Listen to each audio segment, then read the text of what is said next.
एके दिवशी प्रदोषकाळी गजाननासह सर्व देव आपापल्या वाहनावर बसून शिवदर्शनार्थ चालले असता कैलास पर्वत चढतेवेळी गजानन मूषकावरून थोडासा गडगडला. ते पाहून आकाशातून चंद्र एकदम हसला. त्या समयी गजाननाने तुझे तोंड जो पाहील त्याच्यावर चोरीचा आळ येईल असा त्याला शाप दिला.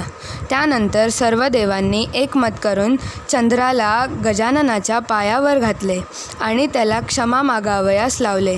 तेव्हा वर्षातून एक दिवस म्हणजे भाद्रपद शुक्ल चतुर्थीच्या दिवशी माझा शाप तुला लागू होईल. याप्रमाणे उशाप देऊन गजाननाने चंद्राला शापमुक्त केले. त्याचप्रमाणे संकष्टी व्रत करण्याने भोजनापूर्वी तुला पाहिल्यावर त्यांना व्रताचे फळ मिळणार असेही सांगितले. ते ऐकून चंद्राला आनंद झाला. तात्पर्य: दुसऱ्याचे दुःख पाहून आनंद मानण्यात मोठे नुकसान आहे.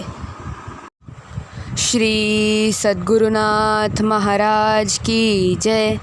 ही गोष्ट तुम्हाला नक्कीच आवडली असेल, हो ना? हे आम्हाला नक्की कमेंट करून सांगा. आणि जर तुम्हाला अजून अशा गोष्टी ऐकायच्या असतील तर आमच्या चॅनलला सबस्क्राईब करा. धन्यवाद.